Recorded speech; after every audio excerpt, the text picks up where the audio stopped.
आदाब। आप देख रहे हैं एशिया टाइम्स में हूं अशरफ अली बस्तवी। बीजेपी का अगर आप पीछे कुछ सालों से आप मुताला करें, कुछ दशकों से, तो आप देख रहे होंगे कि वो जिन मुद्दों को, जो उसके कोर मुद्दे हैं, उनको लेकर के जब वो आगे बढ़ती है तो सबसे पहले वो उस पर बात करना शुरू करती है, खुद अपनों के दरमियान बात करना शुरू करती है। बाद में वो उसको पब्लिक डोमेन में लाती है, आम लोगों के दरमियान उस मुद्दे को उठाती है, बात करती है। और जब उससे ये कहा जाता है कि इस पर बात नहीं होनी चाहिए, ये हिंदुस्तान के आईन और कानून के खिलाफ है कोई भी ऐसा मसला, तो वो ये कहते हैं कि भाई बात तो करने में क्या परेशानी है, बात तो होनी देनी चाहिए। कई ऐसे मुद्दे माजी में आप देखेंगे कि बीजेपी ने उसको पहले अपने दरमियान उसको गौर व फिक्र का और गुफ्तगू का मौजू बनाया, बाद में वो देश के जनता के सामने उसको उस मौजू को डिस्कशन का मौजू बनाया, और उसके बाद फिर उस पर कार्रवाई शुरू की, मुहिम चलाई, और आज बहुत सारी ऐसी अचीवमेंट जो उनके हवाले से अचीवमेंट कहे जा सकते हैं, वो जिसे वो अचीवमेंट मानते हैं, आज उनके हाथों में है, उनके पास है। पिछले कुछ सालों के दरमियान आपने देखा होगा कि वन नेशन वन इलेक्शन की बात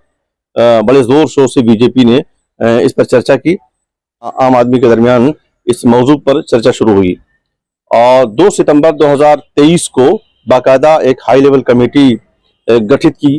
भारत सरकार ने। पूरे मामले का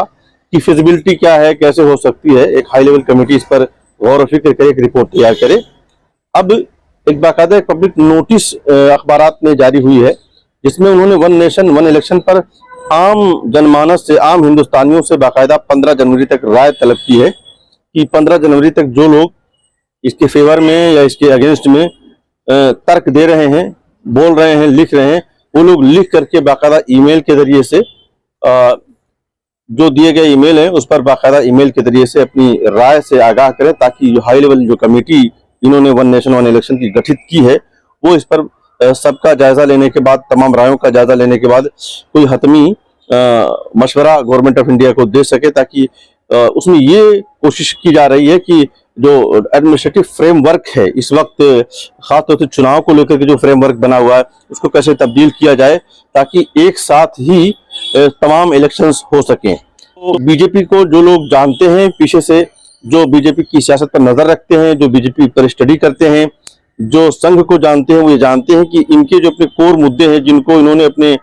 बैग में रख रखा है और टाइम टू टाइम उन मुद्दों को बाहर लाते हैं, तो ये सबसे पहले बात ये करते हैं कि इस पर बात करना शुरू करते हैं अपनों के दरमियान। बाद में ये आवाम के दरमियान ये मौजू बहस बनाते हैं, बोलते हैं, लिखते हैं, डिस्कशन में इस बात को लाते हैं, और उसके बाद एक मौका आता है जब लोग इस पर बात करने लग जाते हैं, तब उसको एक कानूनी शक्ल देने की प्रक्रिया शुरू करते हैं। जब से 10 साल से, जब से इनकी सरकार आई है, आप देख रहे होंगे कि कई मुद्दे हैं जिसको इन्होंने पहले इस पर गुफ्तगू शुरू की अपनों के दरमियान, बाद में इस पर चर्चा देश के दरमियान होने लगी। मीडिया चूंकि इनके हाथों में है, गोदी मीडिया इस वक्त, तो फिर गोदी मीडिया उस मौजू को मौजू बहस बनाता है, और जब गोदी मीडिया मौजू बहस किसी चीज को बना ले, तो एक आम आदमी चाय की मेज पर, अपने घर में, ड्राइंग रूम में बैठ करके बच्चों से, अपनों से, दोस्तों से,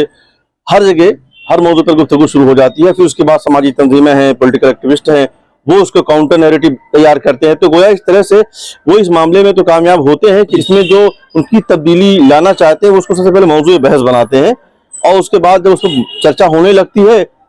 तब उसके बाद उसका एक फ्रेमवर्क बनाने के लिए बाकायदा इनिशिएटिव लिया जाता है। तो अब आने वाले दिनों में आप देखेंगे कि वन नेशन वन इलेक्शन का बाकायदा फ्रेमवर्क बनने जा रहा है।